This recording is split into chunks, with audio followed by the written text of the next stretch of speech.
M. Sassou Nguesso veut détruire tous les Congolais. Il veut tuer tous les Congolais. C'est ça son but.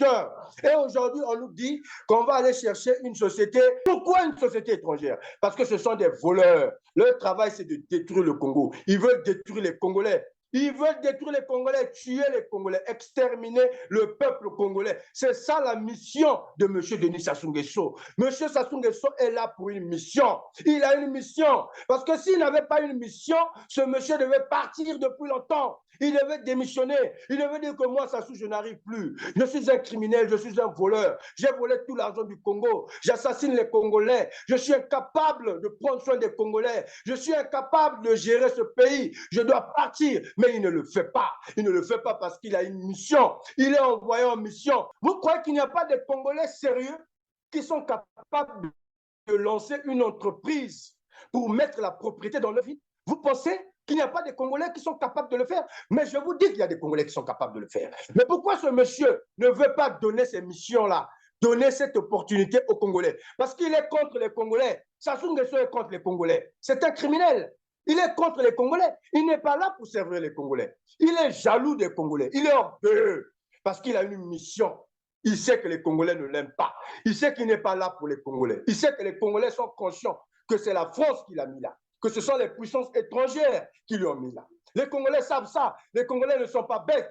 Voilà pourquoi ils se comportent ainsi. Regardez la saleté partout. Il y a la saleté partout. Les poubelles partout. Les maladies des poumons, les maladies des peaux. J'entends parler là partout à Brazzaville ici, qu'il y a maintenant des gens qui tombent malades. Tous ceux qui vivent à côté de ces poubelles-là sont en train de tomber malades chaque jour. Vous avez vu dernièrement au CHU. Il y a la grève partout. Les gens ne sont pas payés. Il y a même des agents du CHU qui dorment dehors, qui sont sans domicile fixe. Il y a des problèmes partout. Vous allez aller vous soigner où, mes chers compatriotes? Où allons-nous aller? Dites-moi, nous allons aller nous soigner où? Il n'y a pas d'hôpitaux ici. Donc, vous comprenez que c'est le plan de M. Denis Sassou Nguesso. C'est un plan qu'il a préparé. Il veut détruire les Congolais. Il veut détruire la vie des Congolais. Il a détruit plusieurs générations. Déjà là, on parle de 2, 3, 4 générations. Il veut continuer à détruire les générations futures. Donc, même nos enfants seront détruits par Denis Sassou Nguesso. Les enfants de nos enfants. Non, nous n'allons pas accepter ça. Nous n'allons pas laisser ce monsieur continuer à détruire les générations, l'avenir de notre pays. Nous n'allons pas accepter ça. Voilà pourquoi je vous demande de vous lever.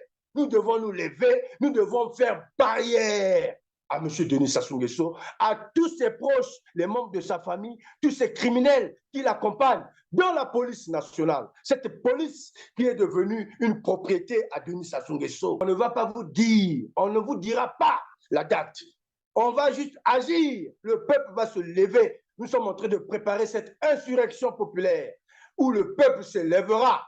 Le peuple va combattre ce régime dictatorial et faire partir M. Denis Sassou Nguesso du pouvoir. M. Sassou qui est là depuis 40 ans à piller les ressources de notre pays, à faire souffrir les populations, alors qu'il est même incapable de régler le problème du CEPCO. Il est même incapable de payer les retraités. C'est un criminel. Vous avez vu l'état actuel de la ville de Brazzaville avec Averda, les poubelles partout. Nous vivons dans la poubelle, dans les maladies. Il y a les maladies partout. Mais lorsque nous allons tomber malades, où allons-nous nous soigner? Nous allons aller où pour se soigner? Il n'y a pas d'hôpitaux. Déjà, les agents de l'hôpital du CHU ne sont pas payés. Tous les hôpitaux sont dans le chaos. M. Denis Sassou Nguesso a détruit notre pays. Voilà pourquoi nous devons nous lever. Levez-vous, mes chers compatriotes. Il est temps de libérer le Congo-Brazzaville de la dictature de M. Denis Sassou Nguesso. Mes chers compatriotes, c'est l'occasion pour moi de vous parler de la situation d'Averda. Depuis un certain moment, vous avez vu, Brazzaville est devenue une ville poubelle. Il y a les poubelles partout. Comment une entreprise qui a volé 3 milliards de francs CFA chaque mois, l'argent des Congolais, et on nous dit que c'est une entreprise des membres de la famille Nguesso. C'est une entreprise de Sassou Nguesso, cette entreprise. Mais ce n'est qu'une entreprise de Sassou qui peut être dans le chaos comme ça. Parce que lui-même, c'est un monsieur chaos. C'est un monsieur incompétent. Il est incapable. Il ne fait rien, ce monsieur. Son travail, c'est de voler l'argent des Congolais, l'argent du Congo. Comment une entreprise comme Averda, qui a pris 3 milliards chaque mois pendant des années, regardez dans quelles conditions cette société nous laisse. Regardez dans quelles conditions les Brazzavillois, les Porte-Négrais. Regardez l'état des lieux actuel de notre ville, ici à Brazzaville, à Pointe-Noire. Regardez ce que Averda a fait comme dégâts. Ça fait pleurer, ça nous donne des larmes aux yeux. J'ai des larmes dans mon cœur. Parce qu'il y a un criminel à la tête de notre pays qui vole tout, qui pille tout. Cette société Averda, c'est sa société. Ça appartient à l'un des membres de sa famille. Regardez le travail que cette société a laissé au Congo, aux Congolais, après avoir pillé, volé 3 milliards de francs CFA chaque fin du mois, l'argent des Congolais. Mes chers compatriotes, où allons-nous? Vous voyez que le plan d'extermination est là.